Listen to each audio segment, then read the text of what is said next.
განმოგრძობთ საუბრებს ქრისტიანული პოეზიის სათავეების შესახებ. Როგორც წინა შეხვედრის შესავალში აღვნიშნეთ, ეს თხოვნა აღნიშნულ თემაზე საუბრისა და აღნიშნულ თემის განხილვისა დაინტერესებულ მსმენელთაგან მოდის, რასაც ჩვენ რა თქმა უნდა ვიღებთ და რა შესაძლებლობაც არის და რა ფორმატითაც შეიძლება დატევნილი იქნეს ჩვენ საუბრებში, წყაროებს და ცალკეულ ციტატებსაც ქრისტიანული პოეზიის უადრესი ნიმუშებისას წარმოვადგენთ და ნაწილს უკვე წინა საუბარში გადმოვცემდით, მაშინ გავაცანით მსმენელებს, ხოლო ნაწილი განხილული იქნება ამჟამად დღევანდელ შეხვედრაზე. კერძოდ ჩვენ შევეხებით ერთ-ერთ ყველაზე უფრო მოცულობით და შინაარსობრივადაც განსაკუთრებული მნიშვნელობის მქონე გალობითი ხასიათის ტექსტების ციკლს, რომლებსაც პირობითად სოლომონის საგალობლები ეწოდება. მკვლევართა ნაწილისგან მიიჩნევა, რომ სოლომონის საგალობლები არის უადრესი ქრისტიანული მწერლობის ძეგლი. ეს ძეგლი კონკრეტულად აღმოჩნდა 1905 წელს სირიულად ცნობილი მკვლევარის რენდელ ჰარისის მიერ და სულ გახლავთ 40 საგალობელი. ზოგი მკვლევარი მათში თითქოს და გნოსტიკური, მწვალებლურ აზრებსაც ხედავს, განსაკუთრებით მიუთითებენ 19 და 35 საგალობლებზე. თუმცა ყურადსაღებია, რომ ეს ძეგლი ნამდვილად არსად არ ამჟღავნებს საკუთრივ გნოსტიციზმისათვის დამახასიათებელ დუალიზმს, ანუ ორ საწყისიანობას, ბნე, სიმნელისა და სიბოროტის მარადიულ ურთიერთჭიდილს. მკვლევართა ნაწილი იმასაც ფიქრობს, რომ ეს ჰიმნები მთლიანად ებრაული წარმოშობისაა, რომლებიც დაახლოებით 100 წელს ჩვენი წელთაღრიცხვით შეივსო ქრისტიანული ჩანართებით. ვინც ამ თვალსაზრისით იცავს, ახლა რაც ბოლოს თქვით, ყველა მათგანი ორ მომენტზე ამახვილებს ყურადღებას. პირველი, სირიულ ხელნაწერში ხსენებული საგალობლები მოთავსებულია კარგად ცნობილი სოლომონის ფსალმუნების გვერდით, რომლებიც სწორედ იუდაიზმის წიაღშია შექმნილი. და მეორე, ენა საგალობლებისა გვახსენებს ძველი აღთქმის მეტყველებას. მათში ხშირია წევრთა, ანუ როგორც ზემოთაც პირველ საუბარში ამუშავდით, სახეთა პარალელიზმი, იგავები და ალეგორიები. უნდა მაინც აღვნიშნოთ, შეიძლება ეს ნაკლებად საინტერესო იყოს, მაგრამ წარმოდგენილი თვალსაზრისი გაზიარებული არ გახლავთ. ხოლო არგუმენტებთან დაკავშირებით კერძოდ შენიშნულია, რომ ენობრივი მსგავსება საგალობლებისა და ძველი აღთქმისა უნდა აიხსნას თვით საგალობელთა ავტორის წადილით, შეგნებულად მიჰბაძოს და დაამსგავსოს მისი ჰიმნები ფსალმუნებს. განსაკუთრებით მნიშვნელოვანია, რომ როგორც საგალობელთა სპეციალურმა შესწავლამ, ესე იგი უეჭველად ცხადყო, ეს ძეგლი სტილისტურად ერთიანია, რაც გამორიცხავს თავდაპირველ იუდაისტურ ტექსტში გვიანდელი ქრისტიანული ჩანართების არსებობას. ხოლო საკუთრივ ზოგიერთი მკვლევრისგან ჩანართებად მიჩნეული ადგილებისა და ძირითადი ტექსტის ავტორი თუ უთუოდ ერთია, ცხადია ის ქრისტიანი მწერალი ყოფილა, რომელსაც სხვადასხვა დროს აიგივებდნენ. ცნობილი პიროვნება იყო ასეთი, ცნობილი ავტორი, თორემ მოძღვრების სიწმინდით ცნობილი არა, ბარდესანი, რომელიც იყო გნოსტიკოს ვალენტინოსის აღმოსავლეთის სკოლის წარმომადგენელი. აი ამ ბარდესანთან აიგივებდნენ ავტორს და მიიჩნევდნენ, რომ მისგან უნდა ყოფილიყო ეს სირიულადვე დაწერილი. ასევე ზოგი ამ ძეგლის ავტორად მიიჩნევდა სირიელ ქრისტიან მწერალს აფრად სპარს, ეს ღირსეული მოღვაწე გახდათ. ზოგი კი სახელგანთქმულ ეფრემ ასურს, წმინდა ეფრემ ასურს, ესე იგი მეოთხე საუკუნის ავტორებს. მაინც ეს დაპირისპირებანი მკვლევართა შორის აღნიშნულ საგალობელთა სამოძღვრო რაობის შესახებ ძალიან ბევრია და უშუალოდ ზოგი როგორც ისე და უკვე აღნიშნული გვაქვს ნაწილობრივ ერესს ხედავდა რაღაც მომენტში, ზოგი მთლიანად ქრისტიანულად წარმოაჩენდა ამ ძეგლს, ზოგი იუდაიზმისა და ქრისტიანობის რაღაცა შერწყმის შედეგად შექმნილ ძეგლად აღიარებდა მას. იყო მკვლევართა ჯგუფი, რომლებიც ხსენებულ ძეგლს მონტანიზმის წიაღში აღმოცენებულად მიიჩნევდა. ჩვენ ამაზე ვისაუბრეთ, თუ მონტანიზმი რაც ნიშნავს, მისი ჰერესიარქი ამ ცრუსწავლებისა მონტანი მიიჩნევდა, რომ იგი იყო სული წმინდის ინკარნაცია, მას თავისი მიმდევრები ჰყავდა. განსაკუთრებით ტერტულიანესთან დაკავშირებით განვიხილეთ ჩვენ ეს ცრუ მოძღვრება, იმიტომ რომ ტერტულიანე თავის ცხოვრების მეორე ნაწილში 207 წლის შემდეგ, როგორც ეს ჩვენ საუბრებში ვქონდა, სწორედ მონტანიზმის მიმდევარი გახდა და არათუ მიმდევარი თვით გახდა შემდეგ მისი ლიდერი, როდესაც საკუთარ თავს განუკუთვნა სულიერი კაცობა, რომ ისაა ჭეშმარიტი სულიერი კაცი, ანუ წინამძღვარი იმ ჭეშმარიტი ქრისტიანებისა, რომლებიც მის გარშემო იყვნენ შემოკრებილნი.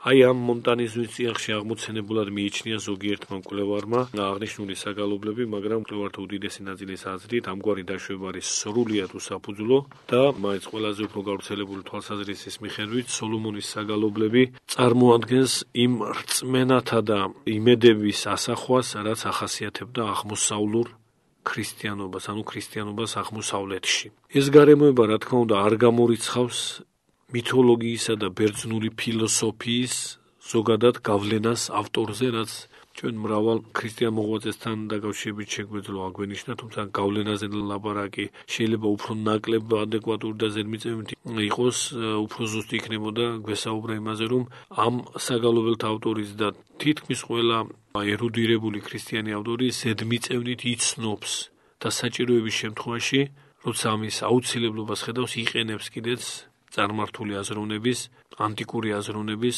ყველაზე უფრო საუკეთესო, როგორც მინდა იოან დამასკელი ამბობს, ამ კულტურის და ამ თავისთავად სიბნელისა და ცდომილების ღირსეულ ნაწილზე, მას თავისი გარკვეული ღირსეული ნაწილი აქვს და საუკეთესო სწავლებებად უწოდებს მას მინდა იოან დამასკელი. აი ამ საუკეთესო ნაწილთა ცოდნა ყველა ერუდირებულ ქრისტიან ავტორს ჰქონდა.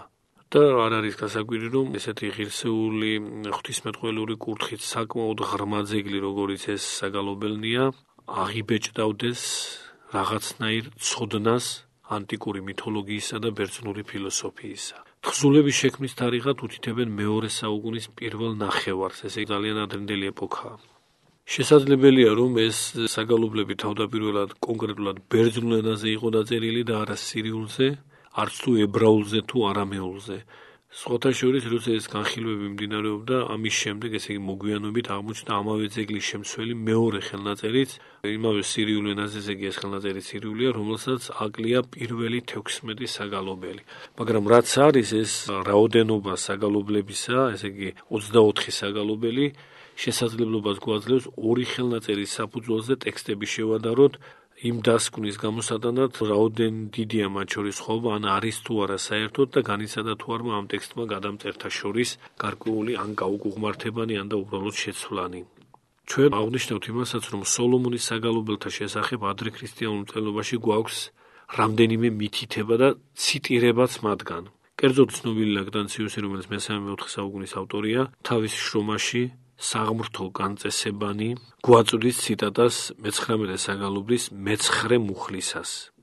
წმინდა ათანასე ალექსანდრიელის ავტორობით ცნობილ ძეგლში სინოფსისი, ანუ რასაც სრულად ჰქვია წმინდა წერილის სინოფსისი, რომელიც სინამდვილეში მე-6 საუკუნის თხზულებაა და ამ შემთხვევაში არ დაუწერია წმინდა ათანასეს, აი ამ ძეგლში ვკითხულობთ.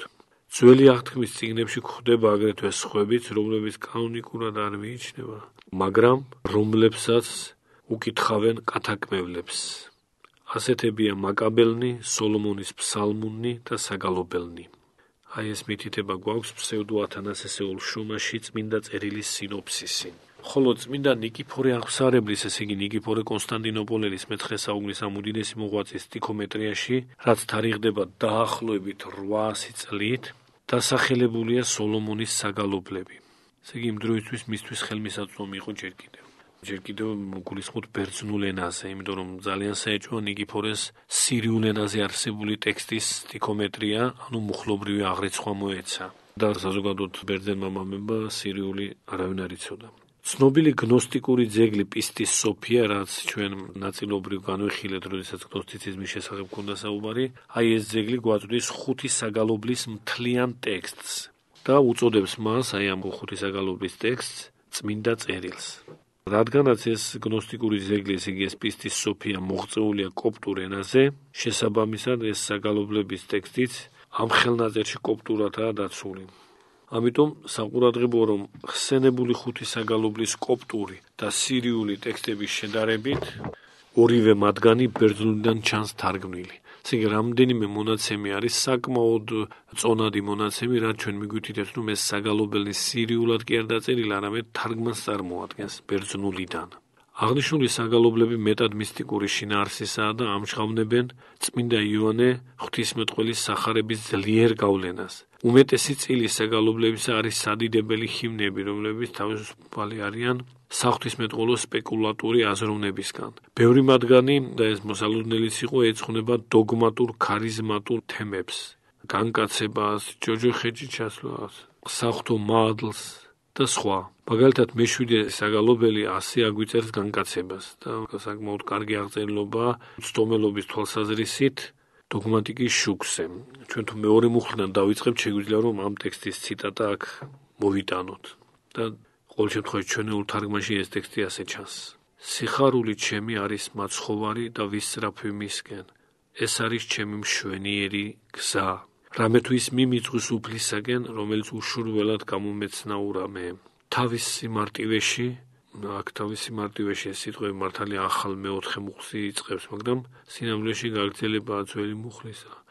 და მის წინ არაფერი ნიშანი არა პუნქტუაციური, ხოლო შემდეგ მძიმე დაისმის. ესე იგი, რომელიც უშურველად გამეცნაურა მე, აქ მთავრდება მესამე მუხლი, მაგრამ შინაარსობრივად გრძელდება გამეცნაურა მე თავის სიმარტივეში. რამე თუ მისმა სიკეთემ დაამცრო მისივე სიდიადე. აქ შეიძლება სირიულის ის თარგმანი, რასაც ჩვენ ვეყნობით, ვერ იყოს თლათ ადეკვატური. შეიძლებოდა აქ ასეთი გაგება იყოს, რომ მისი სიკეთე აღემატა მისსავე სიდიადეს, რომ უფლის სიკეთეა ყველაზე აღმატებული ყოლის მომცველი და ეს სიკეთეა თვით სიდიადე უფლისა. ის გახდა ჩემებრი, რათა შევიწყნარო. აი ეს მეხუთე სტრიქონი იმ წინა მუხლის შინაარსგან გვიმარტავს ჩვენ, რომ ზოგადად იმას კი არა საუბარო უფლისმიერი სიკეთე აღემატება მის სიდიადეს, განკაცების საიდუმლოს გადმოგცეს, რომ განკაცება უფლისგან არის უდიდესი სიკეთე კაცობრიობისადმი, მაგრამ განკაცება ისე ვერ მოხერხდებოდა, ის რომ შეურაცხი სახით ჩვენამდე არ მოსულიყო, მან ჩვენი დაცემული ბუნება მიიღო, რითაც დაფარა თავისი საღვთო სიდიადე. ამიტომ არის აქ თქმული, რომ მისმა სიკეთემ, ანუ ადამიანთა გამოხსნის გამო მისმა განკაცებამ დაამცრო მისივე სიდიადე, ანუ მისი სიდიადე იმდენად დაფარა კაცობრიო ბუნებით, რომ ეს კაცობრიო ბუნებაც კი უკიდურესად შეურაცხი სახით წარმოგვიჩინა ჩვენ. ამიტომ ამ მეხუთე მუხლში ის გახდა ჩემებრი, რათა შევიწყნარო. შევიწყნაროში აქ იგულისხმება სწორედ ის, რომ ისტუმროს, მიიღოს, გული გაუხსნას და შეუდგეს მის მოძღვრებას და მის გზას, მაცხოვრის გზას. სახით მე მსგავსა მე, ანუ იგულისხმება, რომ მაცხოვარმა ჩვენეული ადამიანობა მიიღო, რათა შევიმოსოთ იგი. არ შევუშინდი მის ხილვას, რადგანაც თვითფეა გულმოწყალე ჩემთვის. შემდგომ გრძელდება. ის გახდა ჩემი ბუნებისა, რათა შევიცნო იგი. ჩვენ ხედავთ, რომ აქ ზოგიერთი მუხლი იმდენად ზედმიწევნითი სიზუსტით გადმოსცემს მართლმადებლურ მოძღვრებას, რომ შეიძლება გაგვიკვირდეს კიდეც ამ ეპოქაში ასეთი ტერმინოლოგიური და გამოთქმითი ფორმით სიზუსტე როგორ დაიცვა ავტორმა. ის გახდა ჩემი ბუნებისა, რათა შევიცნო იგი და ჩემი სახისა, რათა არა უკუვიქცე მისგან. მამა ცოდნისა არის სიტყვა ცოდნისა. აქ ჩვენ რასაც ცოდნად ვთარგმნით, ეს ფრანგულ თარგმანში, რომელსაც ვეყნობით, გადმოცემულია ტერმინით სიანს და ჩვენი აზრით ეს სიანს შესატყვისი იქნებოდა ბერძნული ტერმინისა გნოსის, ესე იგი ბერძნული ტექსტი რომ ხელმისაწვდომი ყოფილიყო, იქ უეჭველად გნოსის იქნებოდა, რაც ძველად მეცნიერებად ითარგმნებოდა, მაგრამ რაც ცოდნას ნიშნავს და დღეს ასე უნდა ვთარგმნოთ.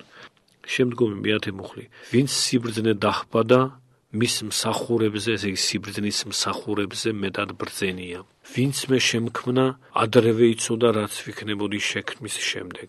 ამიტომ დიდი მოწყალება ჩემზე, როდესაც ინება, მოიღო კიდეც, რომ მელოცა და მიმეღო მისი მსხვერპლისგან. რადგანაც შეუცვლელია იგი, სამყაროთა სავსება და მათი მამისა. აი ეს გახლავთ საგალობლის ტექსტის ძირითადი ნაწილი. რაც შეეხება მე-19 საგალობლს, რომელსაც ზემოთ ვახსენებდით, მასში ხოტბაა შესხმული უბიწო ჩასახვისა და თქმულია, რომ წმინდა მარიამის მშობიარობა აღსრულდა ყოველგვარი ტკივილის გარეშე. სხვათა შორის იგივე აზრი ხვდება ძველი ათმის აპოკრიფში ესაიას ამაღლებაში მის მე-11 თავში. ჩვენ შეგვიძლია ამ მე-19 საგალობლის რამდენიმე მუხლი ასევე დავიმოწმოთ ფრანგული თარგმანის საფუძველზე. სულმა განავრცო ფრთები ქალწულის წიაღზე, მუცლად იღო მან და შვა და იქმნა იგი მრავალმოწყალე დედა ქალწული. მიდგომილიყო იგი და უჭირველად შუაძე, არ უთხოვია მას არავინ დასახმარებლად, კაცის მსგავსად ნებისამებრ შვა იგი. ამგვარი გამონათქვამების დახვეწილობა, რაღაც სისადავე, მკვეთრად არის დამახასიათებელი აღნიშნული ძეგლისთვის, თუმცა ყველა ჰიმნი ასე ვთქვათ ამ ძეგლისა ჯერ შექმნილი არ არის და ამიტომ მთლიანობაში ვითარების წვდომა ცხადია ძნელდება. რაც შეეხება მე-12 ჰიმნს, იგი უგალობს სიტყვა ღმერთს და მასში თქმულია: აღმავსო მან ჭეშმარიტების სიტყვებით, რომ შემძლებოდა მეც გამოთქმა. როგორც მდინარება წყლისა, ჭეშმარიტება იღვრება ჩემი პირიდან და ბაგენი ჩემნი ავლენენ ნაყოფს. უხვად მიბოძა თავისი ცოდნა, რამე თუ პირი უფლისა არის სიტყვა ჭეშმარიტი, კარი სინათლისა. რაც მიუბოძა სამყაროებს უზენაესმა, აი ესე იგი ეს კარი სინათლისა და სიტყვა ჭეშმარიტი, რაც მიუბოძა სამყაროებს უზენაესმა, რომლებიც განმარტავენ მის სილამაზეს, მიუთხრობენ მის ბრწყინვალებას, გვაუწყებენ მის სიდიადეს, ცხადყოფენ მის აზრს, გვახარებენ მის განზრახვას და წმინდად იცავენ მის საქმეებს. უსასრულოა სიტყვის მსვლელობა, ის არ ეცემა არასოდეს, არამედ მტკიცედ ჰგიეს. მის მიერ ეზრახებიან სამყარონი ურთიერთს, რამე თუ მდუმარენი იყვნენ და მყოფობდნენ მასში. მისგანვე მოდის სიყვარული და ჰარმონია, ხოლო ისინი, ესე იგი ზემოხსენებული სამყაროები, ურთიერთს იმას აუწყებენ, რაც თვით იხილეს და რასაც შემდეგ შეიცნობენ სწორედ ამ სიტყვის ძალით. მათ შეიმეცნეს შემოქმედი და ამიტომაც არსებობენ ჰარმონიაში. სამკვიდრებელი სიტყვის არის კაცი და ჭეშმარიტება მისი სიყვარულია. ნეტარ არს იგი, ვინც მის მიერ შეიცნობს სამყაროს და ჭეშმარიტებით განჭვრეტს უფალს. ალილუია. აი ასეთი გახლავთ ეს ჰიმნი, დაახლოებით ამავე განწყობის, ამავე სახეობრივების, ამავე საღვთისმეტყველო სიღრმის არის დანარჩენი საგალობლებიც. ცხადია ჩვენ ვერ შევეხებით მათ ასე დაცალკევებულად, ზოგადი შთაბეჭდილება ვფიქრობთ მიღწეულია, ამიტომ ჩვენ სამჯერად აქ შევჩერდებით. გმადლობთ ყურადღებისათვის.